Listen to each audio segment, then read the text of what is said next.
Apesar de a inteligência de Cristo ser excepcional, ele reunia todas as condições para confundir o pensamento humano.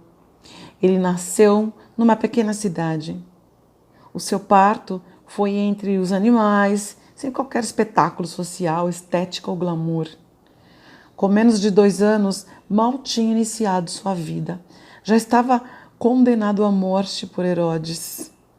Seus pais, apesar da riqueza interior, não tinham qualquer expressão social. A cidade em que cresceu era desprezada. Sua profissão era humilde. O seu corpo foi castigado pelas dificuldades de sobrevivência e, por isso, alguns o consideravam envelhecido pela sua idade. Não buscava ser o centro das atenções.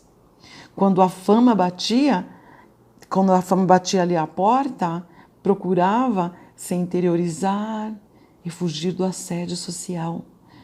Não se autopromovia, nem se autoelogiava, não falava sobre sua identidade claramente, nem mesmo para seus discípulos mais íntimos, mas deixava que eles usassem a capacidade de pensar e descobrissem por si mesmos. Isso está em Mateus 16, 13 e 7. Falava frequentemente na terceira pessoa, referindo-se ao seu pai. Só falava na terceira pessoa, em ocasiões especiais nas quais sua ousadia era impressionante, deixando todos perplexos com suas palavras. Jesus gostava de conviver com os desprovidos de valor social. Era o exemplo vivo de uma pessoa avessa a todo tipo de discriminação. Ninguém, por mais imoral e por mais defeitos que tivesse, era indigno de se relacionar com ele. Cristo se doava sem esperar nada em troca. Diferentemente dos escribas e fariseus, dava mais importância à história das pessoas do que ao, entre aspas, pecado, como ato moral. Entrava no mundo delas, percorria a trajetória de suas vidas, gostava de ouvi-las. A arte de ouvir era uma jornada, uma joia intelectual para ele. Cristo não tinha formação psicoterapêutica, mas era um mestre da interpretação, pois conseguia captar os sentimentos mais íntimos das pessoas, percebia seus conflitos mais ocultos e atuava neles com inteligência e eficiência. Era comum ele antecipar e dar respostas a perguntas que ainda não tinham sido formuladas ou que as pessoas não tinham coragem de expressar. Ele reagia com uma educação, até quando ofendiam profundamente, e era amável, mesmo quando corrigia e repreendia alguém. Não expunha em público os erros das pessoas, mas ajudava-as com discrição, considerando-as acima dos seus erros, conduzindo-as a se repensarem. Embora fosse eloquente, expunha e não impunha suas ideias. Não persuadia, nem procurava convencer as pessoas a crerem nas suas palavras. Não as pressionava para que o seguissem, apenas as convidava. A responsabilidade de crer nele era exclusivamente delas. Suas parábolas não produziam respostas prontas, mas estimulavam a arte da dúvida e a produção de pensamentos. Jesus não respondia às perguntas quando pressionado, sendo fiel à sua própria consciência.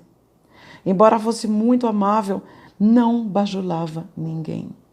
Não empregava meios escusos para conseguir determinados fins. Por isso, era mais fácil as pessoas ficarem perplexas diante dos seus pensamentos e reações do que compreendê-los. Ele foi, de fato, um grande teste para a cúpula de Israel.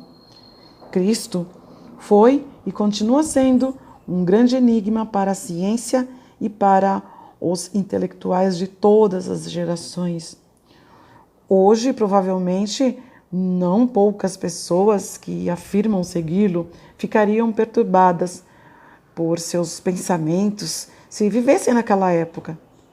Cristo confundia a mente das pessoas que passavam por ele e, ao mesmo tempo, causaria nelas, até nos seus opositores, profunda admiração. Maria, sua mãe, impressionava-se com o comportamento do filho e com seu discurso desde a infância. Quando ele falava, ela aguardava em silêncio suas palavras. Tinha apenas 12 anos de idade e os doutores da lei, admirados, sentavam ao seu redor para ouvir sua sabedoria.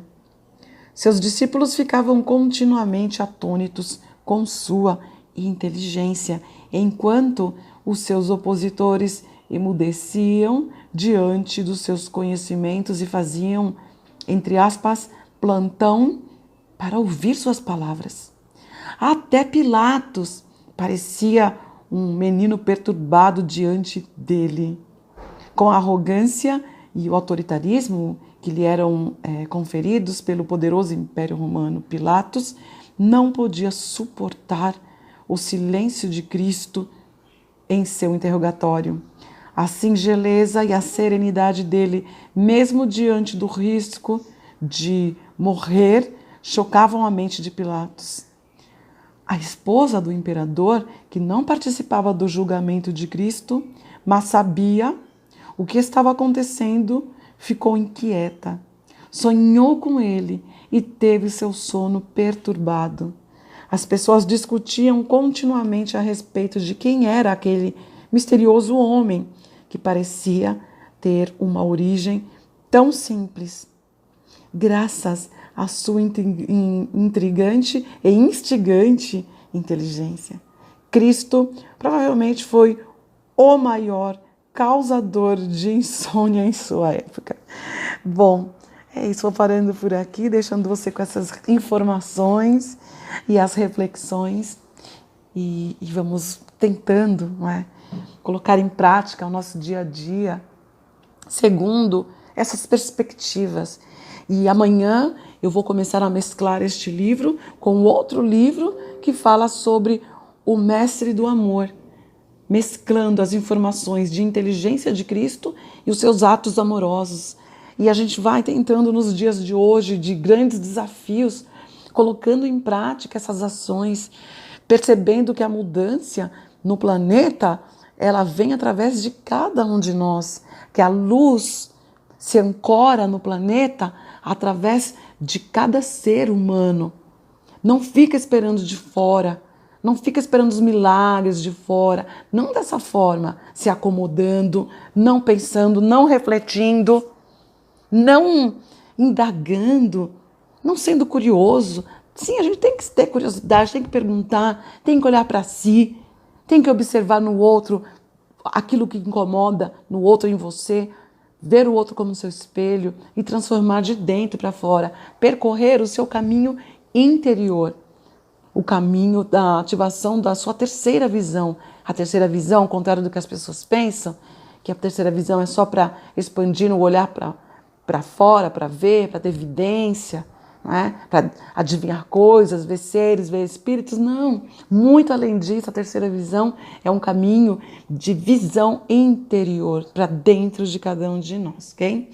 Bom, vou te deixar agora e no próximo áudio a gente vai fazer a meditação de hoje. Então, te espero lá no seu espaço sagrado.